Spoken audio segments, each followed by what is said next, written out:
ইব্রাহিম জেগেছিল বলেই নমরুদ টিকতে পারে নাই, ঠিক কিনা বলেন? মুসা আলাইহিস সালাম জেগেছিল বলেই ফেরাউন টিকতে পারে নাই, ঠিক কিনা? শাহজালাল জেগেছে বলে গৌর গোবিন্দরা টিকতে পারে নাই, ঠিক কিনা বলেন? নজরুল জেগেছিল বলেই রবি ঠাকুর বেশি দিন বিশ্বাস ছড়াতে পারে নাই, ঠিক কিনা? এই জাতির তাওহীদি ছাত্র জনতা জেগেছে বলেই শতাব্দীর নিকৃষ্ট কুলাঙ্গার ফেসিস সরকার টিকতে পারে না, ঠিক কিনা বলেন? জাগার দরকার আছে না নাই? চিৎকার দিয়ে বলেন আল্লাহু আকবার। তোমাদের অন্তরগুলো মরে গিয়েছে, একটি নয়, দুইটি নয়, 10টি কারণে তোমাদের অন্তরগুলো মরে গিয়েছে। আর অন্তর মরে যাওয়ার কারণে মৃত অন্তরের দোয়াগুলো যিনি কবুল করে না তিনি কে? আসসালামু আলাইকুম ওয়া রাহমাতুল্লাহি ওয়া বারাকাতুহু। প্রিয় কক্সবাজারবাসী, আপনারা ভালো আছেন? এই জনপদে আমি একেবারে নবীন, অতএব আমি আপনাদের মেহমান, আপনারা মেজবান, আপনাদের খোঁজ খবর নেওয়াটা জরুরি। কি বললেন? আপনারা ভালো আছেন?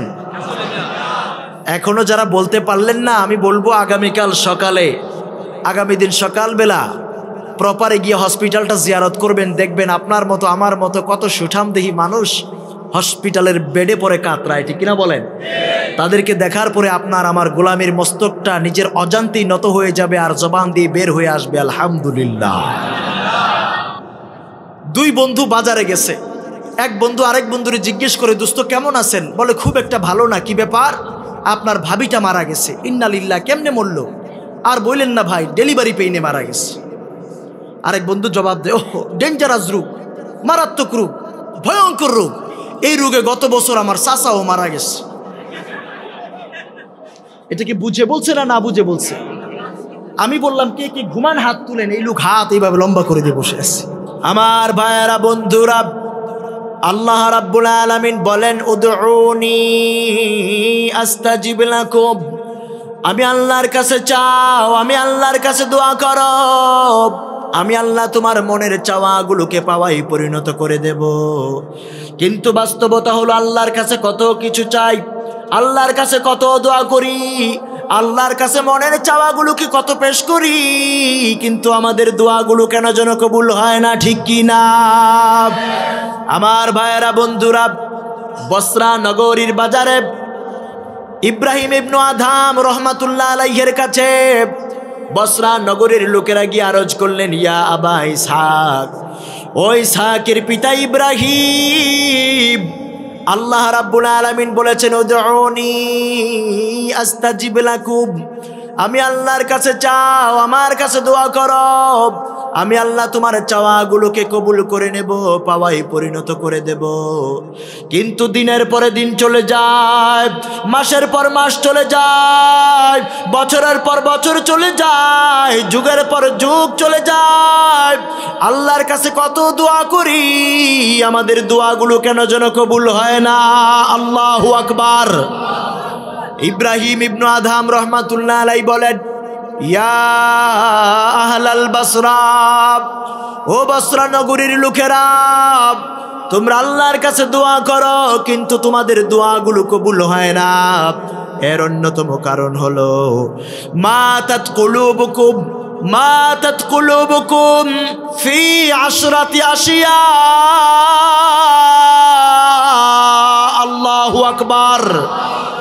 10টি কারণের প্রথম কারণ, আমার ভাইয়েরা বন্ধুরা, ইব্রাহিম ইবনু আদহাম রহমাতুল্লাহ আলাইহি বলেন, মাতাত কুলুবুকুম ফি আশরাতি আশিয়া, একটি নয়, দুইটি নয়, 10টি কারণে তোমাদের অন্তরগুলো মরে গিয়েছে। আর অন্তর মরে যাওয়ার কারণে মৃত অন্তরের দোয়াগুলো যিনি কবুল করে না তিনি কে? 10টি কারণের প্রথম কারণ হলো, আনতুম তারিফুন আল্লাহ, আনতুম তারিফুন আল্লাহ,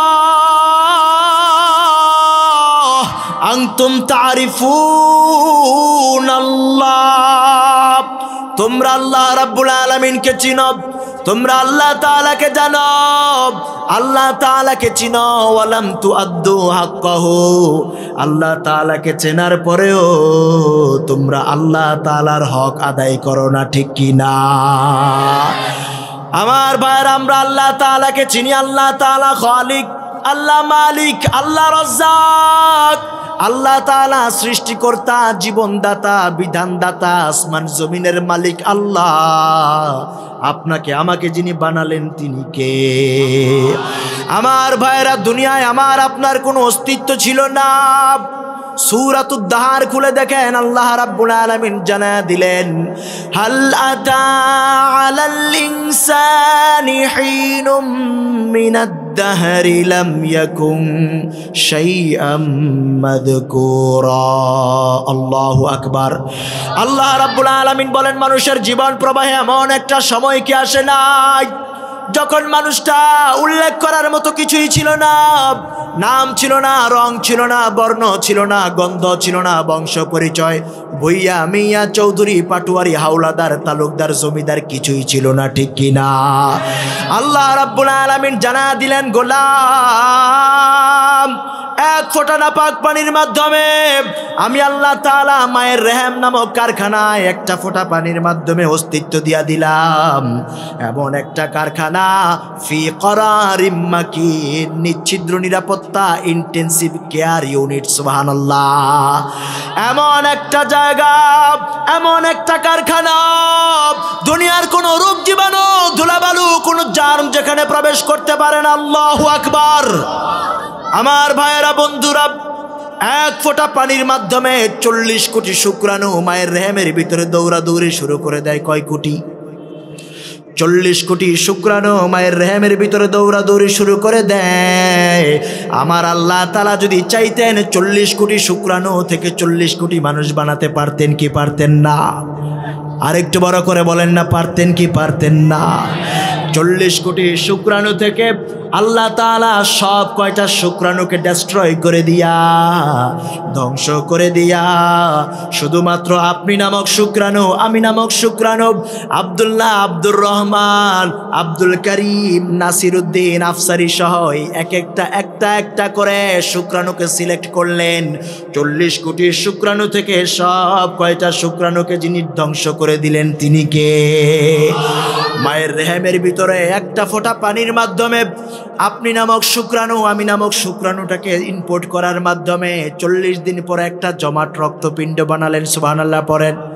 তার 40 দিন পরে সেই জমাট রক্তপিণ্ডটাকে ছোট্ট একটা বডি বানালেন, ছোট্ট একটা গোশতের টুকরা। আল্লাহু আকবার। তার 40 দিন পরে কি করলেন?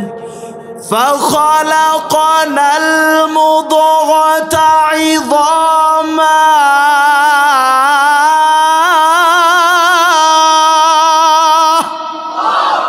কার কথা? আল্লাহ রাব্বুল আলামিন বলেন, গোলাম, একটা ফোঁটা পানিকে 40 দিন পরে জমাট রক্তপিণ্ড বানালাম। তার 40 দিন পরে ছোট্ট একটা বডি বানালাম, ছোট্ট একটা গোশতের টুকরা বানালাম। তার 40 দিন পরে ফাখলাকনাল মুদগাতা ইযামা, আমি আল্লাহ তাআলা আপন দয়ায়, আপন মায়ায়, আপন কুদরতে চিকন চিকন 206টা হাড্ডি ঢুকায়া দিলাম। আল্লাহু আকবার। 206টা হাড্ডি আপনার দেহে আছে না নাই? আমার দেহে আছে না নাই? আমার যেই সকল ভাইয়েরা পিছনে দাঁড়ায় আছে সবার দেহে আছে না নাই? আল্লাহ রাব্বুল আলামিন বলেন, গোলাম, এই হাড় হাড্ডিগুলো দেওয়ার পরে, এই হাড় হাড্ডিগুলো, কঙ্কাল সার দেহটা দেখতে ভালো দেখায় না, সুন্দর দেখায় না। সেজন্য আমি আল্লাহ কি করলাম? 40 দিন পরে فكسونا العظام لحما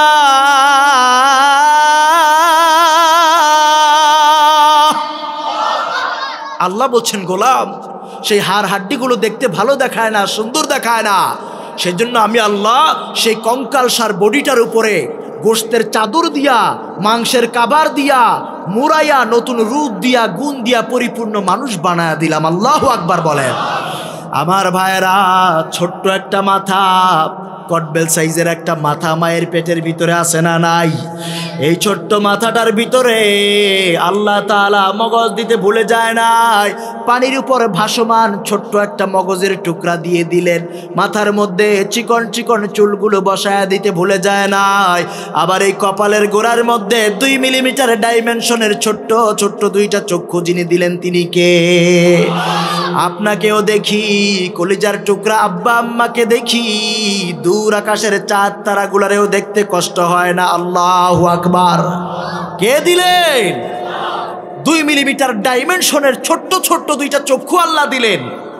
ডক্টর উইলিয়াম ফ্রে নামক একজন চিকিৎসা বিজ্ঞানী, একজন ফরাসি মেডিকেল সায়েন্টিস্ট, তিনি বলছেন, আমি 15 বছর চোখের অসাধারণ ডিজাইন নিয়ে গবেষণা করলাম।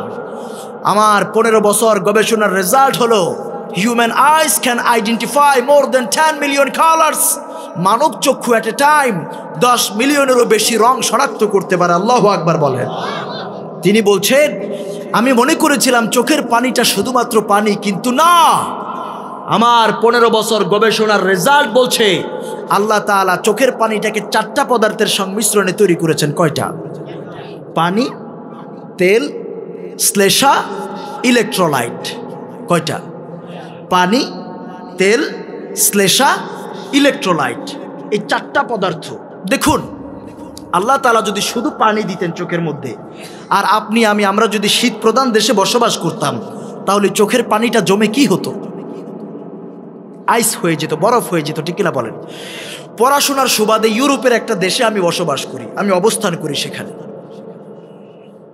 তো গত কিছুদিন আগে ইউরোপের কিছু দেশ সফর করার জন্য বের হলাম। আমি দেখলাম আরও 1-1.5 মাস আগে আমি নেদারল্যান্ডে গেলাম, আমি সুইজারল্যান্ডে গেলাম, সাইপ্রাসে গেলাম, বেলজিয়ামে দেখলাম, তারপর জার্মানিতে দেখলাম, লুক্সেমবার্গে দেখলাম। এই দেশগুলোতে দেখলাম তখনই আরও 1-1.5 মাস আগে টেম্পারেচার ছিল -7-8 ডিগ্রি সেলসিয়াস। কত? -7-8। বাংলাদেশে এই শীতের দিন এখনো পর্যন্ত আপনি দেখেন কত? 25, কখনো 22, 23, 25 ডিগ্রি সেলসিয়াস, ঠিক কিনা বলেন? আর ওই দেশগুলোতে আরও 1-1.5 মাস আগে দেখলাম মাইনাস কত? 7, 8, 9, 10। এই পৃথিবীর সব থেকে শীতল জায়গা, সব থেকে ঠান্ডা জায়গা রাশিয়ার উত্তরপ্রদেশে, জায়গাটার নাম হলো ওইমিয়াকন। ওই জায়গার মধ্যে শীতের মধ্যে স্বাভাবিক শীতের টেম্পারেচার থাকে -45 ডিগ্রি থেকে শুরু করে -75 টু -80 ডিগ্রি সেলসিয়াস। আল্লাহু আকবার বললেন না? আপনার ঘরে, আমার ঘরে যে ডিপ ফ্রিজগুলো আছে, যে ফ্রিজ আছে, এই ফ্রিজের মধ্যে যে মাছ রাখেন, মাংস রাখেন, রাখার পরে মাছ মাংসকে যে আইস বানায় ফেলে, বরফ বানায় ফেলে, ওই ডিপ ফ্রিজের মাঝে টেম্পারেচার থাকে -18 টু 20 ডিগ্রি সেলসিয়াস, 18 থেকে 20-25-এর মধ্যে। কথা বুঝতেছেন? আর রাশিয়ার উত্তরপ্রদেশে ওই অঞ্চলটাতে সাধারণ শীতে, স্বাভাবিক শীতের টেম্পারেচার থাকে -45 থেকে শুরু হয়, এটা বাড়তে বাড়তে -75 থেকে 80 ডিগ্রি পর্যন্ত চলে যায়। আল্লাহু আকবার। গরম পানিটাকে, উত্তপ্ত ফুটন্ত পানিটাকে উপরে নিক্ষেপ করলে পরে সেটা জমিনে পড়ার আগে বরফ হয়ে যায়। সুবহানাল্লাহ পড়ে। ওই অঞ্চলে যদি আমরা বসবাস করতাম আর চোখের পানিটা যদি শুধুমাত্র পানি হতো, তাহলে জমে কি হতো? বরফ হয়ে যেত। এবার আসুন, যদি তেল দিয়ে বানাতেন, পানি না শুধু তেল। আমার নাসিরউদ্দিন ভাইয়ের চোখের মাঝে শুধু তেল। এই লোক আমাকে যে কারকিউজারি শোনালেন, ব্যবসা বাণিজ্যের যেই ব্যস্ততা, উনি যে রাস্তাঘাটে দৌড়াদৌড়ি করে, চোখের মাঝে যদি তেল থাকে আর এই ধুলাবালি যদি তেলের উপর পড়ে, তখন কি উনি খুব ক্রিস্টাল ক্লিয়ার দেখতে পাবে? কি হবে? ঘোলাটে হয়ে যাবে, জমাট বেঁধে যাবে, কিছুই দেখতে পারবে না, ঠিক কিনা বলেন? সুবহানাল্লাহ। আল্লাহ কত কুদরতওয়ালা আল্লাহ। আল্লাহ পানি দিলেন না, বরফ জমে যাবে, তেল দিলেন না, ঘোলাটে হয়ে যাবে, জমাট বেঁধে যাবে। আল্লাহ পানি দিলেন, তেল দিলেন, শ্লেষা দিলেন, ইলেকট্রোলাইট দিলেন। 4টা পদার্থের সংমিশ্রণে চোখের অসাধারণ ডিজাইন গড়ার মাধ্যমে উপর এবং নিচে 2জন ফেরেশতার গার্ডের মাধ্যমে আল্লাহ চোখটাকে হেফাজত করে দিলেন। আল্লাহু আকবার বলেন। আমার ভাইয়েরা, বন্ধুরা, মায়ের পেটের ভিতরে ছোট্ট একটা হাতের তালু, পয়সার মতো হাতের তালু, এই হাতের তালুর মাঝে রেখাগুলো দিয়ে দিতে ভুলে যায় নাই। এই কয়েনের মতো হাতের তালুটাতে রেখাগুলো যিনি দিয়ে দিলেন তিনি কে? 1-1.5 ইঞ্চি আঙ্গুল, এই আঙ্গুলের মাথার মধ্যে গুড়ি গুড়ি নখগুলো বসায় দিতে ভুলে যায় না। মুখের ভিতরে ছোট্ট একটা জিহ্বা, ছোট্ট একটা গোশতের টুকরা, 10,000 টেস্ট রিসিপ্টারে দিয়া 10,000 স্বাদ আস্বাদনকারী যন্ত্র, এই মেকানিজম যিনি সেট করে দিলেন তিনি কে? কুমিল্লার মাতৃভান্ডারের রসমলাই, নাটোরের কাঁচাগোলা, টাঙ্গাইলের চমচম, মুক্তাগাছার মন্ডা, বগুড়ার দই, আর আপনাদের বাংলা বাজারের একটুখানি খই মুখে দিলে মজা আছে না নাই? ও মুসলমান, এই মেকানিজম যিনি সেট করে দিলেন তিনি কে? মায়ের পেটের ভিতরে ছোট্ট নরম তুলতুলে কটবেল সাইজের মাথাটা মায়ের বুকের এই পাঁজরের হাড্ডির সঙ্গে টাচ লাগবে, মাথাটা বাঁকা হয়ে যেতে পারে, আক্রান্ত হয়ে যেতে পারে, ঠিক কি না? সেজন্য আল্লাহ রাব্বুল আলামিন মায়ের পেটের ভিতরে পানির উপর ভাসমান বেলুনের মতো একটা নরম তুলতুলে বিছানা বানাই দিয়েছেন। সুবহানাল্লাহ। এই 16 আনা অবদান যিনি দিলেন তিনি কে? ও মুসলমান, আমার আপনার জীবন তৈরির পিছনে আমার নেতার কোনো অবদান নাই, আমার দেশের পরিকল্পনা মন্ত্রীর কোনো পরিকল্পনা নাই, আমার দেশের খাদ্যমন্ত্রীর কোনো অবদান নাই, আমার দেশের প্রধানমন্ত্রীর কোনো অবদান নাই, ঠিক কি না? 16 আনা অবদান কার? আরেকটু বড় করে বলেন না, 16 আনা গোলামি হবে কার? সিদ্ধান্ত নেওয়া লাগবে, আল্লাহ ছাড়া আর কেন গোলামি করা যাবে না, ঠিক কি না? আল্লাহ ছাড়া কারো তন্ত্র মানা যাবে না, ঠিক কি না? আল্লাহ ছাড়া কারো আইন মানা যাবে না। জমিন আল্লাহর, আইনও চলবে আল্লাহর, আসমান জমিনের মালিক আল্লাহ, সেজদা পাওয়ার অধিকারী একমাত্র আল্লাহ, ঠিক কি না? আমার ভাইরা, আজকে তাওহীদবাদী ইব্রাহিমের সন্তানেরা মাজারে সেজদা দেয়, আছে না নাই? মসজিদে আল্লাহকে সেজদা দেখ বা না দেখ, মাজারে আর বাজারে পীরের পায়ে সেজদা দিয়ে পড়ে থাকে, এমন ডাকাত আছে না নাই? এই দেশের তাওহীদ প্রিয় মুসলমানদেরকে ভারত আর আমেরিকার 5 গোলাম, ইহুদি আর ব্রাহ্মণদের 5 একদল গোলামের আবির্ভাব ঘটেছে। পীরের না পিরালির নামে ভণ্ডামি করে যারা আমার দেশের তাওহীদ প্রিয় মুসলমানদেরকে মুশরিক বানাই দিচ্ছে, ঠিক কিনা বলেন? আমরা বলি মাজারে সেজদা দেওয়া, পীরের পায়ে সেজদা দেওয়া যদি জায়েজ হয়, আপনি লিসেন্স মদিনা বিশ্ববিদ্যালয় থেকে আলেম নিয়ে আসেন, উম্মুল কুরা বিশ্ববিদ্যালয় থেকে আলেম নিয়ে আসেন, কিং সাউথ বিশ্ববিদ্যালয় থেকে আলেম নিয়ে আসেন, জামিয়া আল আজহার পৃথিবীর প্রাচীন বিশ্ববিদ্যালয় সেখান থেকে আলেম নিয়ে আসেন, দারুল উলুম দেওবন্দ থেকে আলেম নিয়ে আসেন, কোরআন হাদিস চষেন। মাজারে সেজদা দেওয়া, পীরের পায়ে সেজদা দেওয়া যদি জায়েজ হয়, আমরা আলেমরা নেতৃত্ব দিব। আর মাজারে আর পীরের পায়ে সেজদা দেওয়া যদি জায়েজ না হয়, যেই মাজারগুলোকে নারী আর পুরুষের অবাধ মেলামেশা মাজার আছে না নাই? গাজার গন্ধে কাছে বেরা যায় না, আল্লাহর কুরআনের কথা নাই, আল্লাহর তাওহীদের কথা নাই, রাসূলুল্লাহর রক্তাক্ত নবুয়াতের কোনো আন্দোলন নাই, ঠিক কি না?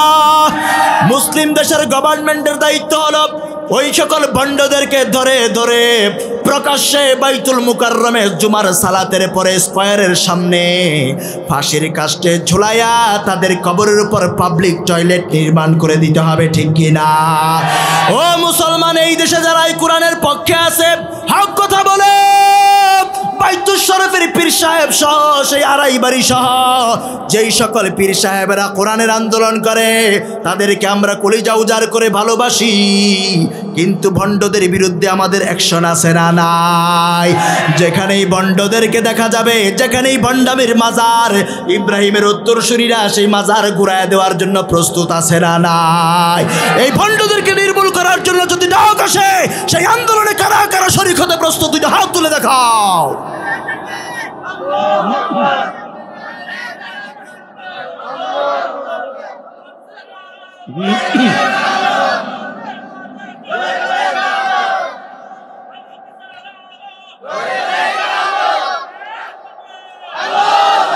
আল্লাহ আমাদের এই তাকবীরগুলোকে কবুল করে নিন, বলি আমিন। এই তাকবীর হলো মুসলমানের শক্তির উৎস, কলিজার উৎস, মুসলমানের ইমানের পাওয়ার হাউস, ঠিক কিনা? এই তাকবীর এমনি এমনি আসে না, এই তাকবীর আসা লাগে কলিজা থেকে, ঠিক কিনা বলেন? মুনাফিকেরা এই তাকবীর দিতে পারে না, ঠিক কিনা? ফেসিস্টরা এই তাকবীরকে গৌর গোবিন্দ শাহজালালের তাকবীরকে যেমনি ভয় করেছে ফেসিস্টরা তার চেয়ে বেশি ভয় পায়। আবার কেউ কেউ আছে আল্লাহু আকবার আওয়াজকে বিতর্কিত স্লোগান বলে মন্তব্য করে, ঠিক কিনা বলেন? এরা বেয়াদব, এদের সাথে মুসলমানের সম্পর্ক থাকতে পারে না, ঠিক কিনা? এরা মুসলমানের নেতা হতে পারে না, এরা মুসলমানের নেতৃত্ব দেওয়ার ক্ষমতা রাখে না। মুসলমানের নেতা হবে তারা আল্লাহু আকবারকে কলিজার মধ্যে ধারণ করবে যারা, ঠিক কিনা?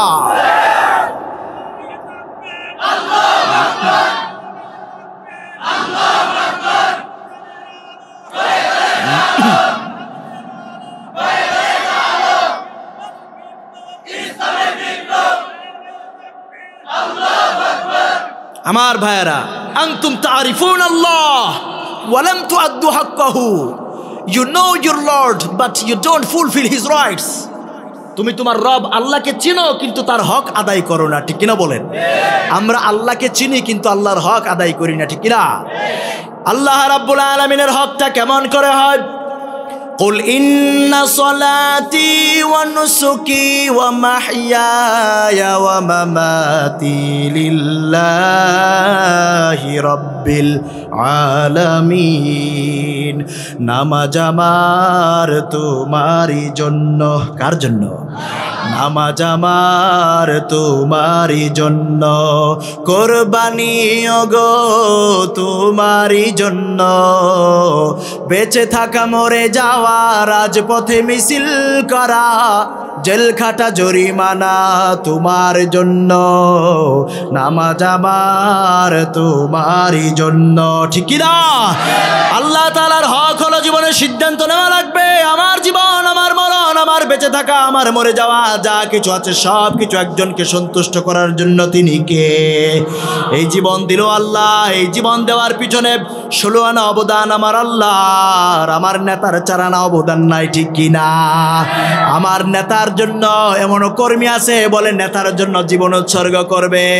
তোমার নেতা তোমার খবর নেয় নাই, খবর নেওয়া শুরু করেছে সেদিন থেকে যেদিন থেকে নেতার পক্ষে লাঠি ধরেছ। ওই পীরগঞ্জের বীর ছেলে আবু সাইদদেরকে গুলি করে হত্যা করা শিখেছ, সেদিন থেকে নেতা খবর নেয়, ঠিক কিনা? তোমার পীর তোমার খবর নেয় নাই, তোমার পীর তোমার খবর নেওয়া শুরু করেছে সেদিন থেকে যেদিন থেকে পীরের পকেটে মোটা অঙ্কের হাদিয়া ঢুকানো শুরু করেছো, ঠিক কিনা? এই জীবন দেওয়ার পিছনে কোনো পরিকল্পনা, মন্ত্রীর 4 আনার কোনো পরিকল্পনা নাই। 16 আনা অবদান আমার আল্লাহর। অতএব 16 আনা গুলামিও চলবে আল্লাহর। সিদ্ধান্ত নেওয়া লাগবে জীবনের শেষ মুহূর্তটুকু পর্যন্ত একজনের গোলামির জন্য জীবনকে উৎসর্গ করব। তিনি কে? চ্যাং অ্যান্ড রেইমন্ড, তাদের একটি বই আছে দ্য কেমিস্ট্রি। এই বইয়ের 9ম এডিশনের 52 নম্বর পৃষ্ঠার ভিতরে এসেছে এই দেহটা তৈরির পেছনে আল্লাহ কি কি উপাদান দিলেন। অক্সিজেন দিলেন 65%, carbon 18%, hydrogen 10%, nitrogen 3%, phosphorus 1.5%, calcium 1.2% আর 1% মৌলিক উপাদানের মাধ্যমে 100% ফুলফিল করে আল্লাহ দেহটা তৈরি করে দিয়েছেন। আল্লাহু আকবার বলেন। অতএব 10টি আলামতে 10টি কারণে অন্তর মরে যায়। প্রথম কারণ আনতুম তারিফুন আল্লাহ ওয়া লাম তুআদ্দু হাক্কাহু। আল্লাহ তাআলাকে চিনো কিন্তু আল্লাহর হক আদায় করো না। বানাইলো আল্লাহ, না কোরআন দিল আল্লাহ জীবন পরিচালনার জন্য, জমিন আল্লাহর, দিন আল্লাহর, কোরআন আল্লাহর, গোলাম আল্লাহর, কিন্তু আল্লাহর জমিনে আল্লাহর দিন চলবে এটা বান্দা চায় না, ঠিক না? এবার আসুন দ্বিতীয় আলামত, অন্তরগুলো মরে যাওয়ার। কষ্ট হচ্ছে? কে কে ঘুমান? হাত তুলেন। ওই যে দেখছেন, তার মানে আর চলবে না সামনে বেশি দিন। চলবে? আমি বললাম কে কে ঘুমান? হাত তুলেন। এই লোক হাত তুলে বসে আছে, তার মানে বুঝে নাই ঘুমাইলে হাত তোলা যায়। তাকরাউনাল কোরআন, তোমরা কোরআনুল কারীমের তেলাওয়াত করো, ওয়ালাম তা'মালু বিহি, কিন্তু সেই কোরআন দিয়ে জীবন গঠন করো না, সেই কোরআনের আমল করো না, ঠিক কি না? আমার মনে হয় তিনি যখন এই কথাগুলো বলছিলেন সেই বসরা নগরীর লোকেদের মাঝে কোরআনুল কারীমের আমল না থাকলেও তাদের মাঝে কোরআনুল কারীমের তেলাওয়াতটা জারি ছিল, ঠিক কি না? আজকে মুসলমান কোরআন তো তেলাওয়াত করে না, কোরআনের আমলও ছেড়ে দিয়েছে, ঠিক কি না? আর সেজন্যই আল্লামা ইকবাল, বিশ্বকবি, কবি সম্রাট আল্লামা ইকবাল বলছেন, শের কি সর পে बिल्ली खेल रही कैसा है मुसलमान का बदनसीब शहादत की तमन्ना भूल गई तस्बीह की दानों में जन्नत ढूंढ रही। विश्व कवि कवि सम्राट बड़ा अफसोस करे बोलছেন मुसलमानेर सन्तान आज के कुरानुल करीम छेड़े दिएছে।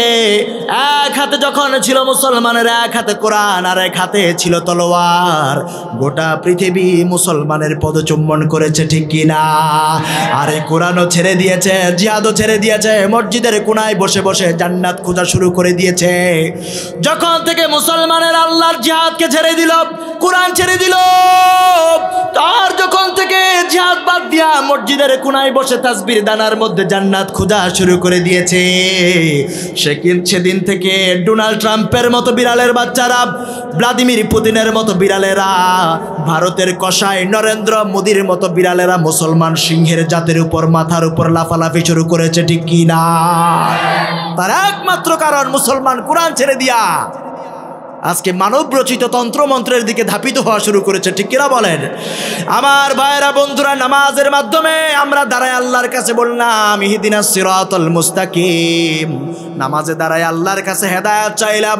আল্লাহ তাআলা সূরা বাকারার 38 নম্বর আয়াত 38 নম্বর আয়াতের মাধ্যমে আল্লাহ তাআলা জানায়া দিলেন ফাইম্মা ইয়াতিয়ান্নাকুম মিন্নি হুদা ফামান তাবিআ হুদায়া ফালা খাউফুন আলাইহিম ওয়ালা হুম ইয়াহজানুন। আল্লাহু আকবার।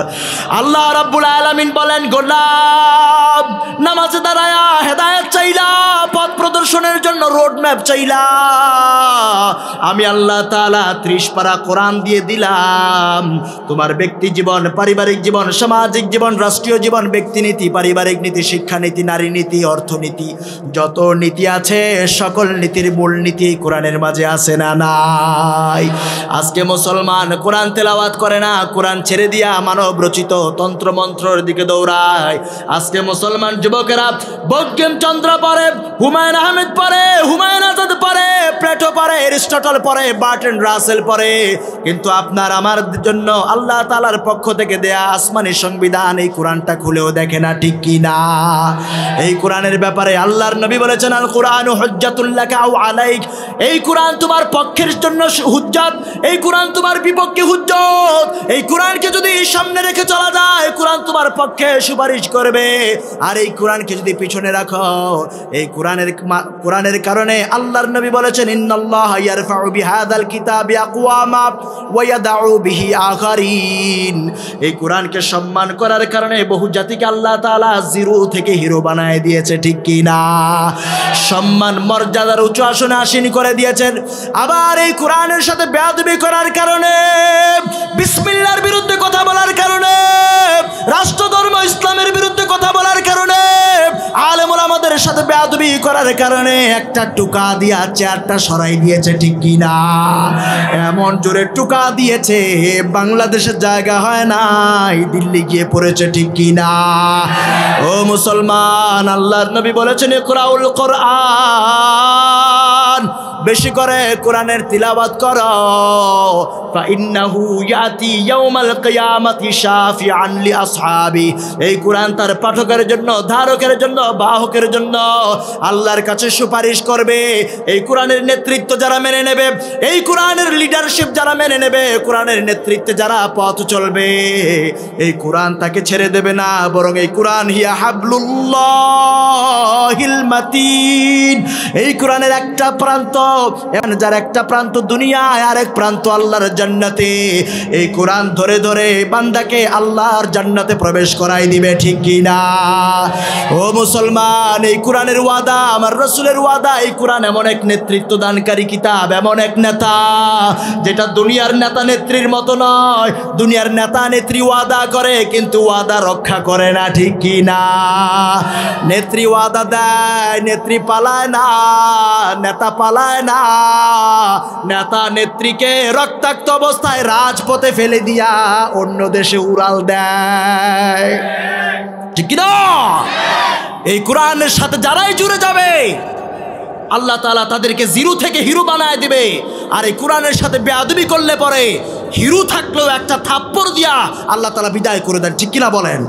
এই কোরআনের সাথে সম্পর্ক থাকার কারণে শত সহস্র ষড়যন্ত্রের পরেও বাংলাদেশ ছাড়তে বাধ্য হয়েছিল, মালয়েশিয়ায় আশ্রয় নিতে হয়েছে এই বাংলাদেশের কিছু মুনাফিকদের কারণে, ঠিক কিনা বলেন?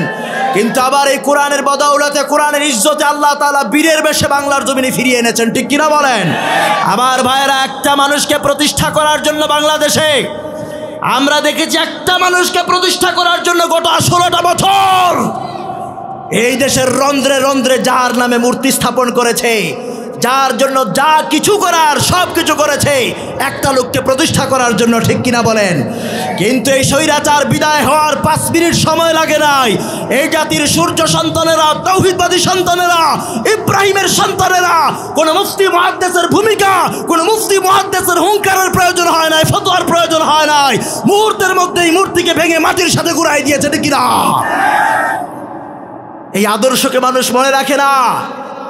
একটা মানুষকে বাংলাদেশে জন্ম হওয়ার পরেও কোরআনের কথা বলার কারণে বাংলাদেশে থাকতে দেওয়া হয় না, ঠিক কিনা বলেন? আর বাংলাদেশের এই পৃথিবীর শ্রেষ্ঠ মুফাসসির, শতাব্দীর শ্রেষ্ঠ মুজাদ্দিদ আল্লামা সাঈদী আলাইহির রহমাকে 13টা বছরেরও বেশি সময় ধরে আয়নাগরে রেখে তিলে তিলে আমাদের মুফাসসিরের সোনালী সময়গুলোকে নিঃশেষ করা হয়েছে, ঠিক কিনা বলেন? কিন্তু দেখুন, যেদিন রায় হয়েছে সেদিন কয়েক শত মানুষ জীবন দিয়ে দিয়েছে, ঠিক কিনা? আর এমন নেতা, যেই নেতা মারা যাওয়ার পর ইন্নালিল্লাহ পড়ার লোক থাকে না, বরং আলহামদুলিল্লাহ বলে আর মিষ্টি বিতরণ হয়, ঠিক কিনা বলেন? এটা কেমন নেতা? তোমার নেতা গুন্ডা, তোমার নেতা ডাকাত, তোমার নেতা খুনি, তোমার নেতা জেনাকার, তোমার নেতা মদখোর, তোমার নেতা মদ না খেলে তার রাতের ঘুম আসে না, এমন ডাকাত নেতা আমাদের দরকার নাই, ঠিক কিনা? এরা মুসলমানের নেতৃত্ব দেওয়ার ক্ষমতা রাখে না। আপনার আমার নেতা হবে ওমরের মতো নেতা, ঠিক কিনা বলেন? আমার আপনার নেতা হবে খালিদ বিন ওয়ালিদের মতো নেতা, ঠিক কিনা? আমার আপনার নেতা হবে গাজী সালাউদ্দিন আইয়ুবের মতো নেতা, ঠিক কিনা? তোমার নেতা আমার নেতা বিশ্বনবী মুস্তাফা, ঠিক কিনা বলেন? আমার ভাইরা, আমার বন্ধুরা, অতএব কোরআনুল কারীমের নেতৃত্ব যারা মেনে নেবে, দুনিয়ায় শান্তি, আখেরাতে মুক্তি আছে না নাই? এই কোরআনটাকে আঁকড়ে ধরতে রাজি আছি ইনশাআল্লাহ। আজকে কোরআন বড্ড অবহেলিত কিতাব, ঠিক কিনা বলেন? গত 16টা বছর দেখলাম আসমানি সংবিধান আল্লাহর কোরআনটাকে ক্ষমতার দাপটে মসজিদের 4 দেয়ালের মধ্যে বন্দী করে রাখা হয়েছে, ঠিক কিনা? তারাবিতে ইমাম যখন তেলাওয়াত করে বড্ড মজা লাগে। এই তেলাওয়াতকৃত আয়াত যখন মিম্বরে বসে খতিব তর্জমা করে, ব্যাখ্যা করে, তখন তার বিরুদ্ধে চোখ রাঙানো হয়, ঠিক কিনা বলেন? এমন ডাকাত আছে না নাই? আমরা বলি আল্লাহর কোরআনের কথা সভাপতির মতো করে হয় না, ঠিক কিনা? আল্লাহর কোরআনের কথা সেক্রেটারির মতো করে হয় না, ঠিক কিনা বলেন? আমি প্রায়ই বলি, গত কয়েক বছর চট্টগ্রামে যখন বিশেষ করে ওয়াজ করতে আসতাম, তারপর আপনার এই লোহাগড়াতে আমি দেখেছি কলাউজানে একটা জায়গা আছে না, কলাউজান, ওই জায়গায় যখন তাফসির মাহফিলে আমাকে আনা হলো, ওই জায়গায় আসার পর আপনাদের এই লোহাগড়া, এই কলাউজানের জন্য কলঙ্ক, একটা অপদার্থ, সেই নদবী, এই বেয়াদবটা এই মাহফিলটাকে বন্ধ করে দিয়েছে, বাধা দিয়েছে, একের পর এক প্রশাসনকে দিয়ে লোকদেরকে হয়রানি করেছে, বাধা দিয়েছে, মামলা করেছে, হামলা করেছে, 144 দিয়ে প্রোগ্রাম বন্ধ করে দিয়েছে, ঠিক কিনা বলেন? গাড়ির চাকা ঘুরে গেছে, সময় পাল্টে গেছে। আজকে দেখেন, যাদের আঙ্গুলের ইশারায় প্রশাসন উঠতো আর বসতো, আজকে এই গদি ছাড়ার 5 মিনিট আগে পর্যন্ত যারা সেলিউট দিত, তারা বলতে বাধ্য হয়েছে আপনার জন্য আমরা কিছুই করতে পারবো না, ঠিক কিনা বলেন? আমার ভাইয়েরা, আমাদেরকে কমিটিকে বারবার ফোন করা হতো, বিরক্ত করা হতো, বাধা দেওয়া হতো, এই লোককে কন্ট্রোল করেন, তাকে এইভাবে রাজনৈতিক আলাপ বন্ধ করতে বলেন। আমরা বলি, ঢাকা বিশ্ববিদ্যালয়ে 5 বছর পড়াশোনা করলাম পলিটিক্যাল সায়েন্সের উপর, প্রাচ্যের অক্সফোর্ড খ্যাত ঢাকা বিশ্ববিদ্যালয়ে 5 বছর পড়াশোনা করলাম পলিটিক্যাল সায়েন্সের উপর। ইউরোপের একটি বিশ্ববিদ্যালয়ে এমফিল চলতেছে আমার। আমরা যদি রাজনীতির কথা না বলি, এই দেশের রাজনীতির কথা বলবে হিরো আলম, বদি, বাবা ব্যবসায়ীরা কথা বলবে। এই দেশে নর্দমার কিট, যারা প্রেস কোয়ার্টারের নর্দমার কিট, মমতাদের মতো বেয়াদবের রাজনীতির কথা বলবে, আলেমরা কথা বলতে পারবে না। নাউজুবিল্লাহ পড়েন। ও মুসলমান, আমরা বলি, আগত ভবিষ্যতে যারা ক্ষমতায় আসবেন, আপনারা আমাদের ভাই, আপনাদের সাথে আমাদের কোনো দ্বন্দ্ব নাই, তবে খবরদার আল্লাহর কোরআনের সাথে বেয়াদবি করবেন না, ঠিক কিনা বলেন? ক্ষমতায় যদি আসতে হয় আলেমদেরকে সম্মান করে, আলেমদেরকে বুকে জড়ায়া, কোরআনের ভালোবাসাকে মুখে নিয়া, কোরআনকে ভালোবেসে ক্ষমতায় আসা লাগবে, ঠিক কিনা বলেন? আর না হয় নব্য ফেরাউনদের ভূমিকা যদি নিতে চান, ফ্যাসিস্টদের যে অবস্থা হয়েছে তাদের মতো পালাতে হবে, পিছু ফিরে তাকানোর সময় পাবেন না, ঠিক কিনা? আমার ভাইয়েরা, আমার বন্ধুরা, আমরা যখন এইভাবে কোরআনের হক কথাগুলো বলতাম, আমাদেরকে ফোনের উপর ফোন, প্রশাসন দিয়ে হয়রানি করা হতো। প্রোগ্রাম সাজানো হলো, প্যান্ডেল হলো, মাইকিং হলো, লাইটিং হলো, সব কিছু হলো, বক্তাও চলে এসেছে, প্রশাসন এসে প্রোগ্রামটাকে ক্যান্সেল করে দিয়েছে, বন্ডল করে দিয়েছে। আছে না নাই? আল্লাহ জাতিকে বুঝার তৌফিক দান করুন, বলি আমিন। আমার ভাইয়েরা, তৃতীয় আলামত অন্তরগুলো মরে যাওয়ার। আনতুম তুহিব্বুনা নাবিয়াকুম ওয়া তারাকতুম সুন্নাতাহু, তোমরা তোমাদের নবীদেরকে ভালোবাসো কিন্তু নবীর সুন্নাহ মানো না, ঠিক কিনা? আমরা নবীদেরকে ভালোবাসার মুখে মুখে যে দাবি করি কিন্তু সুন্নাহ মানার ক্ষেত্রে নাই, ঠিক কিনা? এই চট্টগ্রামে গত কালকে না পরশুদিন দেখলাম লালদিঘির ময়দানে প্রোগ্রাম হয়েছে, ঠিক কিনা বলেন? সেখানে বসে বসে আজহারিকে গাইলায়, কোরআনের মুফাসসিরদেরকে গালি দেয়, সূরা ফাতিহা ঠিকমতো পড়তে পারে না, ঠিক কিনা বলেন? আমরা বলি রবিউল আউয়াল মাস আসলে পরে শুধুমাত্র আশিকে রাসূল হলে হবে না, আশিকে রাসূল হতে হবে জীবনের সর্বশেষ নিঃশ্বাসটুকু পর্যন্ত, ঠিক কিনা বলেন?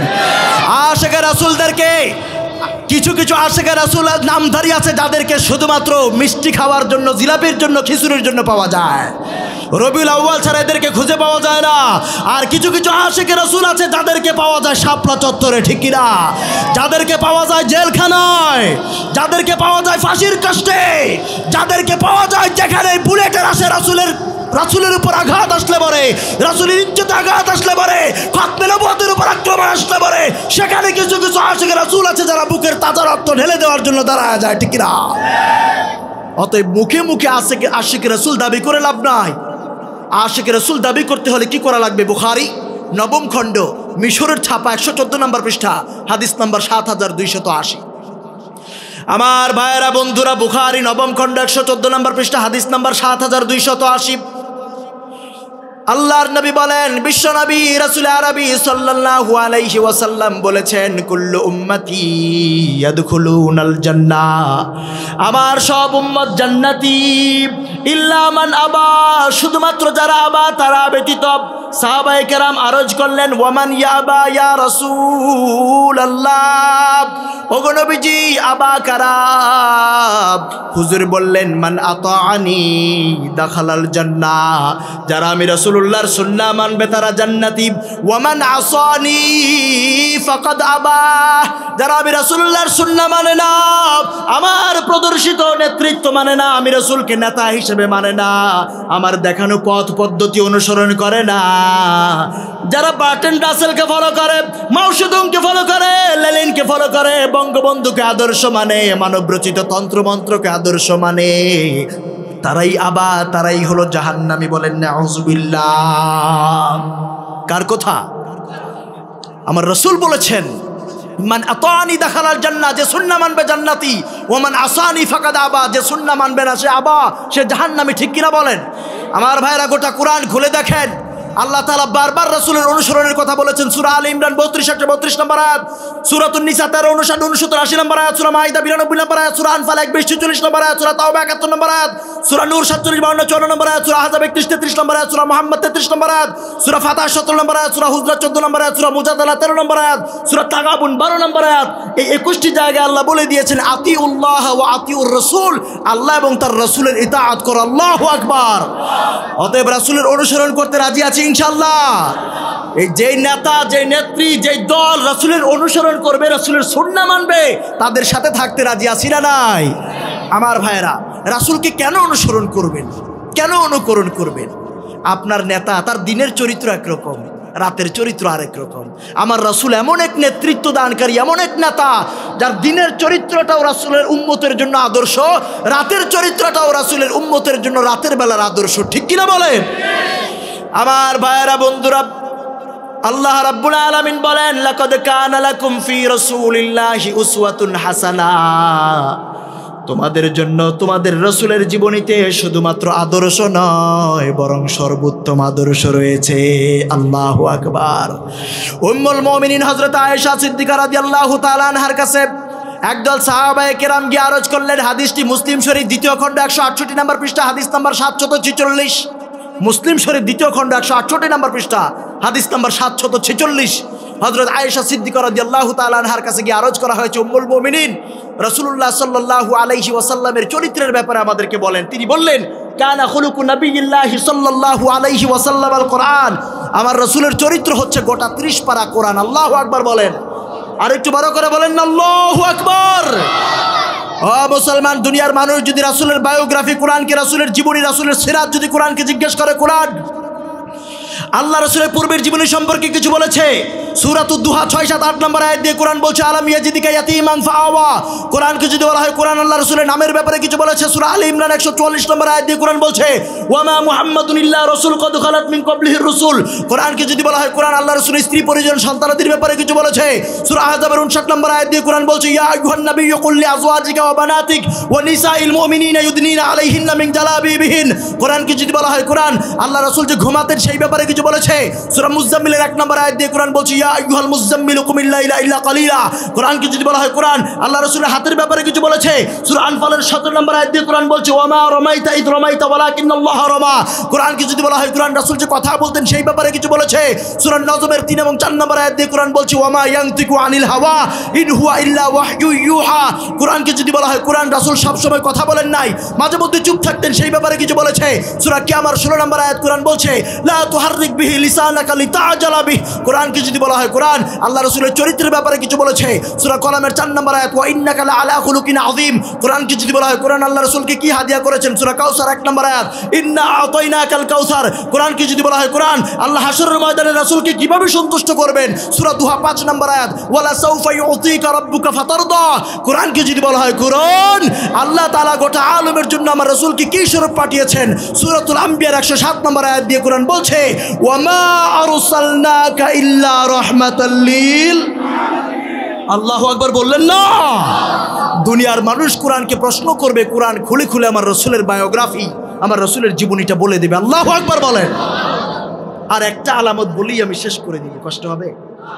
এবার আসুন 4 নাম্বার কারণ অন্তরগুলো মরে যাওয়ার। 3 নাম্বার কারণ কি বললাম, আনতুম তুহিব্বুনা নাবিয়াকুম। তোমরা তোমাদের নবীদেরকে ভালোবাসো, ওয়া তারাকতুম সুন্নাতাহু, কিন্তু সুন্নাহ মানো না। এই যে আলামতগুলো বললাম এগুলো মিলে কি মিলে না? আমাদের সাথে মিলে। এবার আসুন 4 নাম্বার আলামত, আনতুম তুহিব্বুনাল জান্নাহ ওয়া লাম তা'মালু বিহি। তোমরা জান্নাতে যেতে চাও, জান্নাতে যাওয়াটাকে ভালোবাসো, পছন্দ করো, কিন্তু জান্নাতে যাওয়ার জন্য যেমন আমল করা দরকার সেই পরিমাণ আমল করো না। এটা মিলে? আমাদের সাথে মিলে? আমরা সবাই জান্নাতে যেতে চাই, কিন্তু জান্নাতে যাওয়ার জন্য যেমন আমল করা দরকার সেই পরিমাণ আমল আমাদের মাঝে আছে? আমরা জান্নাতে যেতে চাই কি চাই না? চাই কি চাই না? মুসলমান তো চায়, হিন্দু, বৌদ্ধ, খ্রিস্টান, অন্য ধর্মের লোকেরাও চায়, ঠিক কিনা বলেন? কেমন করে চায়? একটা হিন্দু যদি মারা যায়, যদি জিজ্ঞেস করেন তোমার বাবা মারা গেছে, এখন কোথায় আছে, বলবে স্বর্গে আছে। কোথায়? দোকানের মধ্যে মৃত মানুষের ছবিটা টানায় উপরে লিখা দেয় স্বর্গীয় নারায়ণ শাহ। আছে না নাই? গত কিছুদিন আগে আমি সাইপ্রাস গেলাম। সাইপ্রাসে একটা জায়গা আছে লিমাসল। আমার ছাত্র ভাইরা, যুবক ভাইরা যদি এটা গুগল করে আপনারা দেখবেন, লিমাসল চমৎকার একটা জায়গা। গতকাল প্রোগ্রাম ছিল 2টা কুমিল্লাতে, সেখান থেকে প্রোগ্রাম শেষ করে সারা রাত জার্নি করে আপনাদের মাঝে উপস্থিত হয়েছে। লম্বা সফর না বাবা? কথা বলে না? আপনারা দোয়া করলে আর কিছু সময় কথা বলা যাবে। আছেন আপনারা?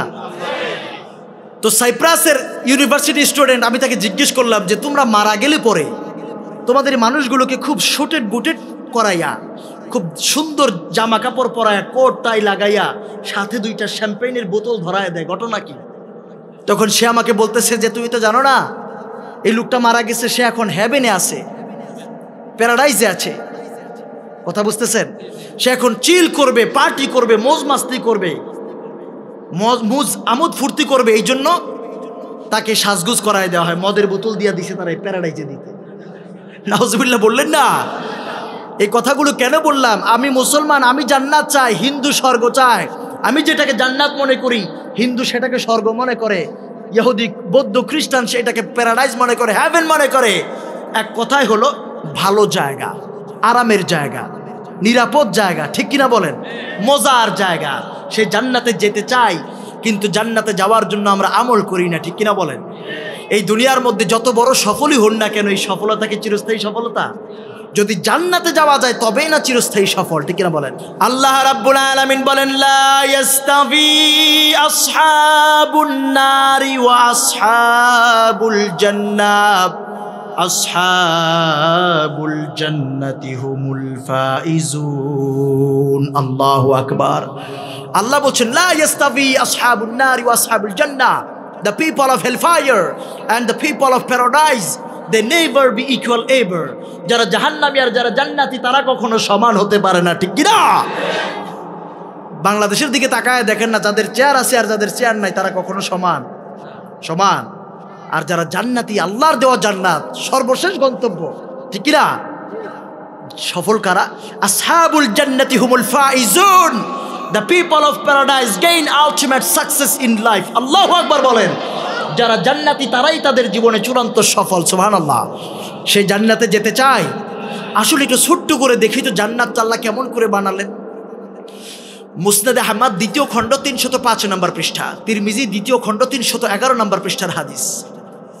আমার ভাইয়েরা, বন্ধুরা, হযরত আবু সাঈদ আল খুদরি রাদিয়াল্লাহু তাআলা আনহু বর্ণনা করেন, আল্লাহ রাব্বুল আলামিন এত সুন্দর, এত চমৎকার করে জান্নাত বানালেন। লাবিনাতুম মিন যাহাব, জান্নাতের একটা ইট হলো স্বর্ণের, ওয়ালা বিনাতুম মিন ফিদ্দা, আর একটা ইট হলো রূপার, মুলাতুহাল মিসকুল আজফার, গাঁথুনিটা হলো মেশক আম্বরের। সুবহানাল্লাহ।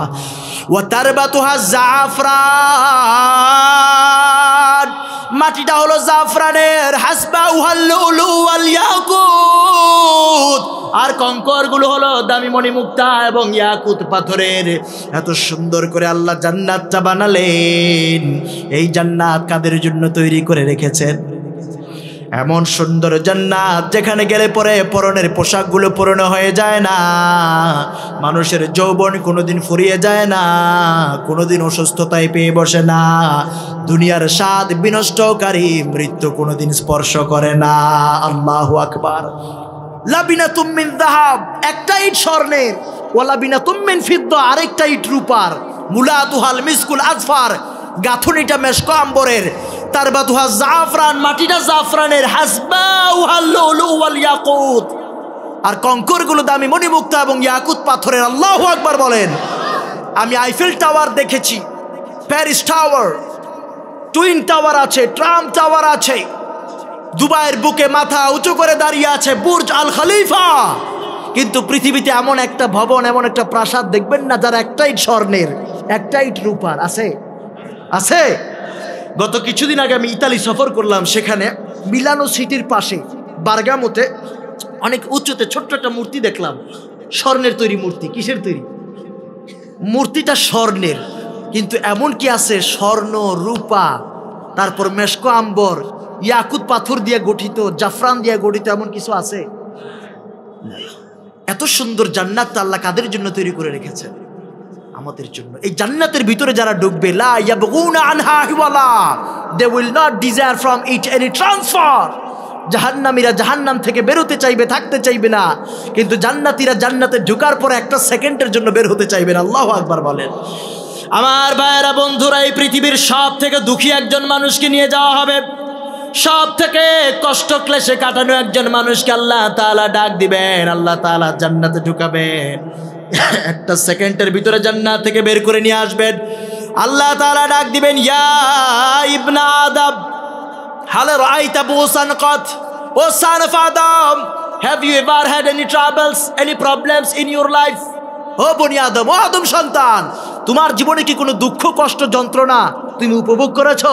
বান্দা চিৎকার দিয়ে বলবে, ইয়া রব, লা ওয়াল্লাহিল আযীম, আল্লাহ তোমার জাতের কসম করে বলি কোনো দুঃখ, কষ্ট, যন্ত্রণা আমাকে জীবনে কোনোদিন স্পর্শ করে নাই। আল্লাহু আকবার বলেন। অথচ এই মানুষটা ছিল দুঃখী, ঠিক না? এই দুঃখী মানুষটা জান্নাতের একটু পরশ পাওয়ার পরে মুহূর্তের মধ্যেই তার সারা জীবনের দুঃখগুলো ভুলাই দিলেন যিনি, তিনি কে? একটু চিৎকার দিয়ে বলেন না আল্লাহু আকবার। আপনারা কি ঘুমায় পড়ছেন? ঘুমায় পড়ছেন? একটা তাকবীর হবে ইনশাআল্লাহ। নারায়ে তাকবীর, নারায়ে তাকবীর। তাকবীর। নাস্তিকতা নিপাত যাক, দিন ইসলাম জিন্দাবাদ। নাস্তিকতা নিপাত যাক, সবাই নাস্তিকতা নিপাত যাক, দিন ইসলাম জিন্দাবাদ। কোটি প্রাণে একই আওয়াজ, খোদাদ্রোহী ছাড় পাবে না, এই বাংলায় ঠাই হবে না, মুসলমানরা জেগেছে আজ। ঠিক না? মুসলমান জাগার দরকার আছে না নাই? এই দেশের স্বাধীনতার পিছনে সবচেয়ে বড় অবদান ইসলামের, ঠিক কিনা বলেন? আপনি মানেন আর না মানেন, আপনি কচুরি পানার মতো ভেসে যাবেন, ইসলামের কিচ্ছু আসে যায় না। এই দেশের স্বাধীনতার পিছনে সবচেয়ে বড় অবদান ইসলামের, ঠিক কিনা বলেন? এই দেশ বিভক্ত হয়েছে 47-এ টু নেশন থিওরির ভিত্তিতে, দ্বিজাতি তত্ত্বের ভিত্তিতে। যেই ভূখণ্ডে মুসলমান বেশি সেটা পাকিস্তান, যেই ভূখণ্ডে হিন্দু বেশি সেটা হিন্দুস্তান, ঠিক না? পাক হানাদারদের শোষণ নিপীড়নের বিরুদ্ধে গিয়া 1971 সালে বাংলার দামাল ছেলেরা বুকের তাজা রক্তের নজরানা পেশ করার মাধ্যমে বাংলার স্বাধীনতার লাল সবুজের পতাকাকে উড্ডীন করেছে, ঠিক কিনা বলেন? তার মানে বোঝা যায় ইসলামকে মাইনাস করে ইসলামের সাথে এই দেশের মুসলমানের কলিজার সম্পর্ক, ঠিক কিনা বলেন? শুধু তাই না, 2024 সালে ফ্যাসিস্ট বিরোধী আন্দোলনের দিকে যদি তাকান, এটা এমনি এমনি হয় নাই। একটা হেমিলনের বাঁশিওয়ালা গোটা 50টা বছর কোরআনের তাফসীর করেছে, তারপরে এই দেশে তার উত্তরসূরি ডক্টর আজহারিরা কথা বলেছে। তার জের ধরে এই দেশের প্রতিটা তাওহীদি জনতা যুবকের কলিজার মধ্যে আল্লাহর কোরআনের তাওহীদের বীজ, রাসূলুল্লাহর রিসালাতের বীজ, দেশপ্রেমের বীজ কলিজায় ঢুকেছে, ঠিক কিনা বলেন? সেখান থেকে স্ফুলিঙ্গ তৈরি হয়েছে, তার বিস্ফোরণ হয়েছে 5 তারিখে 2024 সালে, ঠিক কিনা বলেন? তার মানে বোঝা যায় কোরআন হাদিসের সাথে মুসলমানের কলিজার সম্পর্ক ইসলামকে মাইনাস করে বাংলার 56,000 বর্গ মাইলের 1 ইঞ্চি মাটিতে ইসলাম বিরোধী কোনো এজেন্ডা বাস্তবায়ন চলবে না, ঠিক কিনা? ইসলামেরই জন্য দেশের হয়েছে জন্ম, ইসলামের বিরুদ্ধে গেলে দেশ হবে ভিন্ন। ইসলামের বিরুদ্ধে যারা নিয়েছ অবস্থান, এই বাংলায় ঠাই হবে না, যাও হিন্দুস্তান। জোর কদমে সামনে চলো, বজ্রকণ্ঠে আওয়াজ তুলো, সবাই মিলে একই সাথে দাও না স্লোগান, নারায়ে তাকবীর, নারায়ে তাকবীর। দিন ইসলাম, দিন ইসলাম, আল কোরআনের আলো, সংসদে জালো, লিল্লাহি তাকবীর। আল্লাহ কবুল করুন, মঞ্জুর করুন, বলি আমিন। আনতুম তাশতাগিলুনা বিউয়ুবিন নাস। অন্তরগুলো মরে যাওয়ার আরেকটি আলামত হলো, আরেকটি কারণ হলো, তোমরা মানুষের সমালোচনা করাটাকে বড্ড পছন্দ করো, কিন্তু নিজেকে পরিবর্তনের চেষ্টা করো না। এটাও কি আমাদের সাথে মিলে? মিলে। আমরা মানুষের সমালোচনা করতে বড্ড মজা পাই, কিন্তু নিজেকে পরিবর্তনের চেষ্টা করি না, ঠিক কিনা বলেন? আমি বলি বাবা, এই কাজগুলো বাদ দেন। চায়ের স্টলে বসে বসে গিবত শেকায়েত করে লাভ নাই। এই সময়টা বাদ দিয়ে বাসায় চলে যান। বাসায় গিয়ে একটা সিম গাছ লাগান, একটা পেঁপে গাছ লাগান, একটা পেয়ারা গাছ লাগান। দেখবেন এই গাছটা বড় হবে, তাসবিহ পড়বে কার? এই গাছে ফুল হবে, ফল হবে, পাখি খাবে, মানুষে খাবে। আপনার আমল নামায় সাদেকায়ে জারিয়ার সওয়াব যিনি দিতে থাকবেন তিনি কে? বাসায় গিয়ে বিবিটার হাতটা ধরেন, বিবিকে সময় দেন, সন্তানটাকে সময় দেন, সন্তানটাকে দিন শিখান, তার কলিজার মধ্যে তাওহীদের শিক্ষা দেন, রিসালাত শিক্ষা দেন। পারবেন ইনশাআল্লাহ? চায়ের স্টলে বসে গিবত শেকায়েত করা ভালো না বাসায় গিয়ে সন্তানকে দিন শিক্ষা দেওয়া ভালো? গত কিছুদিন আগে সুইজারল্যান্ডে ইউনিভার্সিটি অফ জুরিক, সেখানে আমি গেলাম। ইউনিভার্সিটিতে আমি আর কষ্ট দিব না, 5 মিনিট। ইউনিভার্সিটি অফ জুরিকে সুইজারল্যান্ডে সেখানে গেলাম। যাওয়ার পরে আমি দেখলাম তার পাশেই আমি আমার লাঞ্চ অর্থাৎ দুপুরের খাবার খাওয়ার জন্য একটা রেস্টুরেন্টে বসলাম। আপনাদের মনোযোগ আছে? তো সেখানে বসার পর আমি দেখলাম আমার পাশের টেবিলটাতে একটা মহিলা বসা, সাথে ছোট্ট একটা বাচ্চা, এত বড় একটা বাচ্চা নিয়ে বসে আছে। তো মা মহিলাটা খাবার খায় আর ছোট্ট একটা স্পুন দিয়ে, একটা চামচ দিয়ে বাচ্চাটার মুখে খাবার তুলে দেয়। তো একবার 1 চামচ খাবার তার মুখে দেয়, পরবর্তী চামচটা দেওয়ার আগে তখন সে তাকে বলতেছে সে থ্যাংক ইউ, বলো ধন্যবাদ। কি বলতেছে? বলো ধন্যবাদ। এই কথাটা আপনাকে কেন বললাম? সুইজারল্যান্ডের সেই মহিলাটা সেই ইংরেজ মহিলাটা, ইউরোপিয়ান মহিলাটা, সে তার সন্তানের কলিজার মধ্যে তার কালচার, তার আদর্শ, তার সংস্কৃতির বীজ বপন করতেছে, ঠিক না? থ্যাংক ইউ বলা, কোনো কিছুর জন্য গ্রেটফুল হওয়া, অর্থাৎ তাকে কেমন করে কৃতজ্ঞতা বোধ প্রকাশ করতে হয় সেটা শিক্ষা দিচ্ছে। কথা বুঝতেছেন? সে তার আদর্শ, সে তার কালচার, সে তার সংস্কৃতি শিক্ষা দিচ্ছে। আমার আপনার সন্তানের জন্য আমার আপনার কাছে আদর্শ আছে না নাই? আমার একটা সংস্কৃতি আছে না নাই? আমার একটা কালচার আছে না নাই? আমার আদর্শ, আমার সংস্কৃতি, আমার নেতা হলেন বিশ্বনবী মুস্তাফা। আমার রসুলের জীবনীতে আদর্শ আছে। ঘুম থেকে উঠা থেকে শুরু করে ঘুমাতে যাওয়া পর্যন্ত যা কিছু দরকার, আপনার আমার জীবনে সব কিছুর জন্য রোল মডেল আমার রসুল, ঠিক না? সন্তানকে খাবার শুরুতে বিসমিল্লাহ বলা শিখায়া দেন। সন্তানকে নিয়ে খাবার খেতে বসেছেন, আপনি জোরে করে বিসমিল্লাহ বলেন, শোনায়া বলেন, একবার, দুইবার, তিনবার, বাচ্চাটা পরের বার শিখে যাবে, ঠিক না? বলেন। ওযু কিভাবে করতে হয়, নামাজ কেমনে পড়তে হয়, সালাম কিভাবে দিতে হয়, তারপর খাবার শেষে আলহামদুলিল্লাহ পড়তে হয়, প্রতিবেশীকে কেমন করে সম্মান করতে হয়, তার সাথে কেমন করে আচরণ হয়, বড়দেরকে কেমন করে সম্মান শ্রদ্ধা করা, ছোটদেরকে কেমনে স্নেহ করতে হয়, এই বিষয়গুলো আপনি তার শিখান, আপনি তার কলিজার মধ্যে ঢেলে দেন। এই বাচ্চাটা বড় হয়ে কোনোদিন ইমরান সরকারের মতো বেয়াদব হতে পারে না, ঠিক না? আর এগুলো যদি না শিখান, এই কাজগুলো না শিখালে পরে এই সন্তান কালা জাহাঙ্গীর হবে, ডাক্তার মুরাদ হবে, মেয়ে হলে পরে তাসলিমা নাসরিনের মতো বেয়াদব হবে, ঠিক কিনা বলেন? আমাদের সন্তানদের কলিজার মধ্যে এই তাওহীদের বীজ শিক্ষা দিব। চায়ের স্টলে বসে গল্প গুজব না, বাসায় গিয়ে বিবিটারে সময় দিবেন, পারবেন? বউটার হাতটা ধরবেন, আর বলবেন, বিবি আমি তোমারে বড্ড ভালোবাসি, পারবেন না? বহু মানুষ আছে বছরের পর বছর হয়ে গেছে, বিয়ে করেছে, একটা বারের জন্য বউটাকে আই লাভ ইউ বলতে পারে না, শরম পায়, ঠিক কিনা? বউয়ের প্রশংসা করে না, বিবির প্রশংসা করলে সওয়াব। এই জাতি বিবির প্রশংসা বাদ দিয়া ভাবির প্রশংসা করে, ঠিক কিনা বলেন? বিবির প্রশংসা করলে সওয়াব, ভাবির প্রশংসা করলে গুনাহ আছে না নাই? বউয়ের প্রশংসা করে না কেউ। মুরব্বি আরেকটু আসবে না? বউয়ের প্রশংসা করে না, ভাবির প্রশংসা করে, কয় ভাবি আপনার গালের মধ্যে যে তিলটা আছে আল্লাহ নিজ হাতে বানাইছে, আপনি হাসিটা দিলে আকাশের সূর্যটা কাইতে হয়ে যায়, আছে না নাই? আর ভাবিও এমন ফোলা ফুলে কয়, আসলেই তো আমাদের আব্দুল্লাহর বাবাই তো কোনোদিন কইল না। তখন নেটওয়ার্ক শুরু হয়ে যায়, উল্টা পাল্টা পরকিয়া শুরু হয়, ঠিক না? এই কাজগুলো করা যাবে না। বউয়ের প্রশংসা করবেন, বাসায় কাজ থেকে ফেরার পথে একটা চকলেট নিয়ে যাবেন, রাত্রের বেলায় বউর হাতে দিবেন, বউর মুখে তুলে দিবেন, বউ খুশি হয়ে যাবে, ঘরটারে জান্নাত বানাই দিবে যিনি তিনি কে? আবার আমার মায়েদের উদ্দেশ্যেও বলি, আমার মায়েরা কি আছে নাকি? ওনাদের প্যান্ডেল আছে, আগামীতে ওনাদের জন্য শোনার ব্যবস্থা রাখবেন। আওয়াজ আশেপাশে তো বাড়ি ঘর আছে না? আমার মা, ওনাদের উদ্দেশ্যে 2 মিনিট কথা বলি, হ্যাঁ, বিদায় রাখ মুহূর্তে।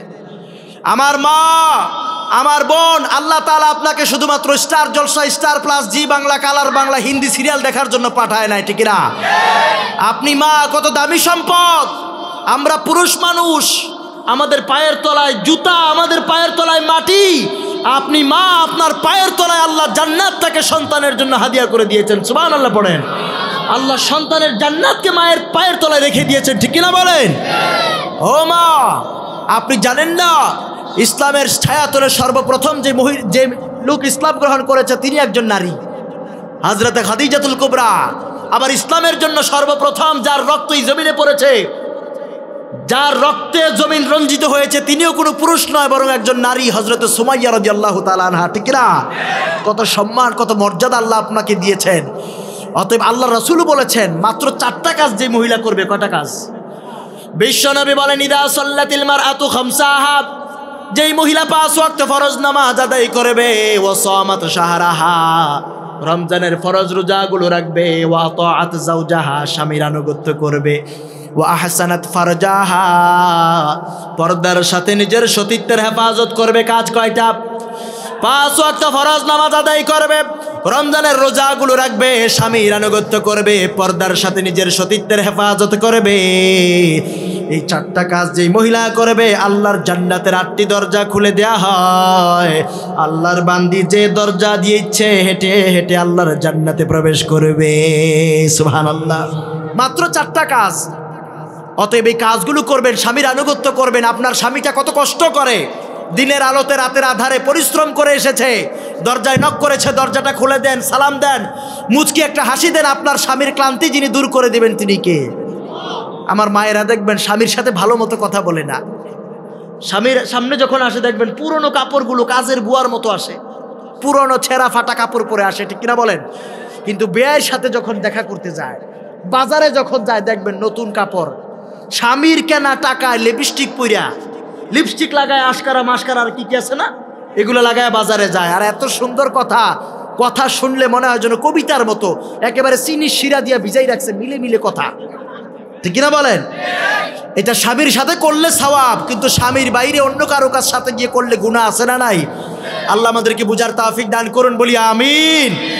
আমাদের মায়েরাও ভালো আলহামদুলিল্লাহ। আমার ইউরোপের বিভিন্ন দেশ সফরের অভিজ্ঞতা থেকে আমি বলছি, বাংলাদেশের মায়েদেরকে আল্লাহ তাআলা এত ইজ্জত সম্মান দিয়েছে। আমার মায়েরা অল্পে যেমন তুষ্ট, মায়েরা অল্পে তুষ্ট কিনা, কিছু আছে এক্সেপশনাল কেস, কিন্তু বেশিরভাগ নারীরা অল্পে তুষ্ট। একেবারে খাবার রান্না হয়েছে যেমনই হোক, আপনি যদি বলেন মাশাআল্লাহ অসাধারণ, হ্যাঁ একেবারে মাইন্ড ব্লোয়িং, মাউথ ওয়াটারিং, চমৎকার খাবার, সুস্বাদু, একেবারে মুখে লেগে আছে খাবারটা, এই কথা যদি বলেন, বউ খুশি না বেজার?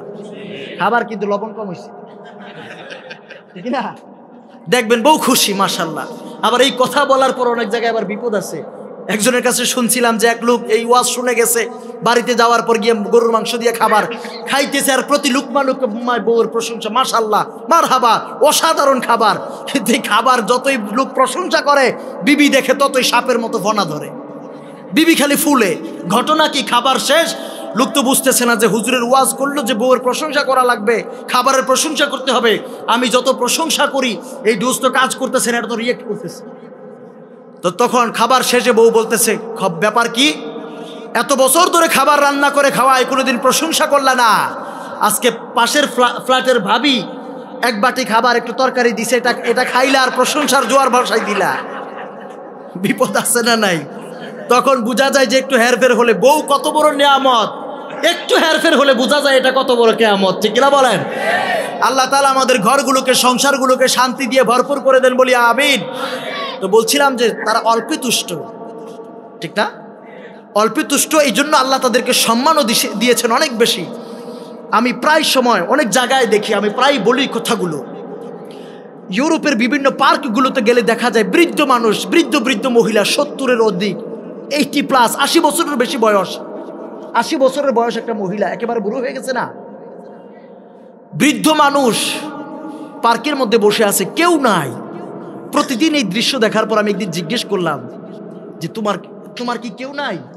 তুই প্রতিদিন সাথে একটা ছোট্ট একটা কুকুরের বাচ্চা তার সঙ্গী, এটার পাশে নিয়ে এটা কোলে নেয়, এটা আদর করে, আদর যত্ন করে। তো আমি জিজ্ঞেস করলাম যে তোমার স্বামী সন্তান নাই? সে বলতেছে আমার স্বামী অনেক বছর আগে আমাকে ডিভোর্স দিয়েছে, আর আমার ছেলেটা, একটা মাত্র ছেলে, 18 বছর যখন পূর্ণ হলো তখন সে তার গার্লফ্রেন্ডের হাত ধরে চলে গেছে, আমার খবর নেয় না। মাঝে মধ্যে একবার ফাদার্স ডে, মাদার্স ডে যখন আসে তখন সে আমার একটা চিঠি দিয়ে আমার স্মরণ করে, এইটুকুই। বর্তমানে আমার ফ্যামিলি মেম্বার, আমার পরিবারের সদস্য হলো এই ছোট্ট কুকুরটা। তাদের তুলনায় আল্লাহ আমাদের মায়েদেরকে অনেক ভালো রেখেছেন, ঠিক কিনা বলেন? আল্লাহ তাআলা আমাদেরকে কবুল করুন, বলি আমিন। আল্লাহ আমাদের পারিবারিক বন্ধনগুলোকে, আমাদের এই বন্ডিংগুলোকে মজবুত করে দেন, বলি আমিন। সর্বশেষ কারণটা হলো আনতুম তারিফুনা আন্নাল মাউতা হক, মৃত্যু সত্য, এটা জানার পরেও ওয়ালাম তাস্তাইদু লাহু, মৃত্যুর ব্যাপারে তোমরা কোনো প্রস্তুতি গ্রহণ করো না, এই জন্য তোমাদের অন্তরগুলো মরে যায়, আর অন্তর মরে যাওয়ার কারণে দোয়াগুলো আল্লাহ তাআলা কবুল করে না, ঠিক কিনা বলেন?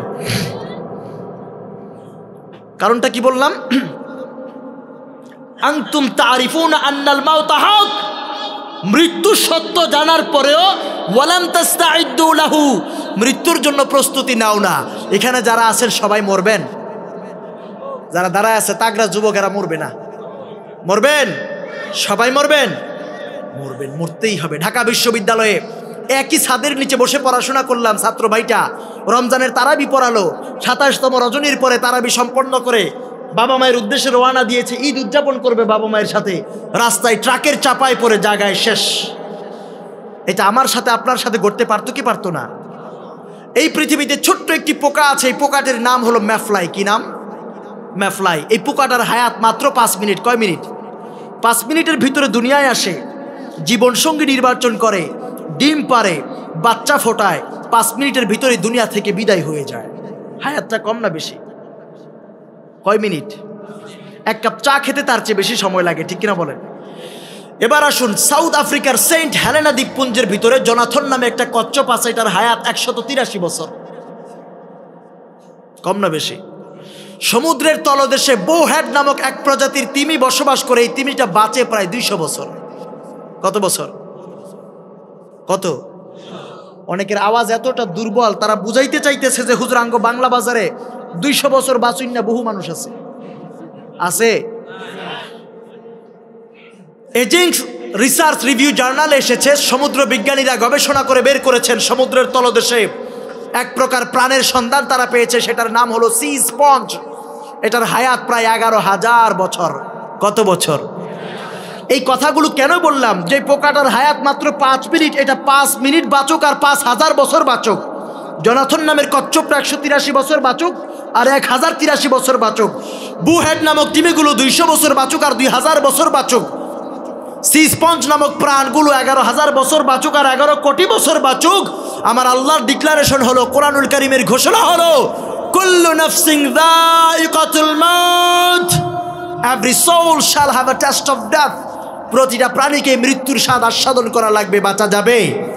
লা ইস্তাখিরুনা সাআতাও ওয়া লা ইস্তাকদিমুন, the death will come on time, it will never late.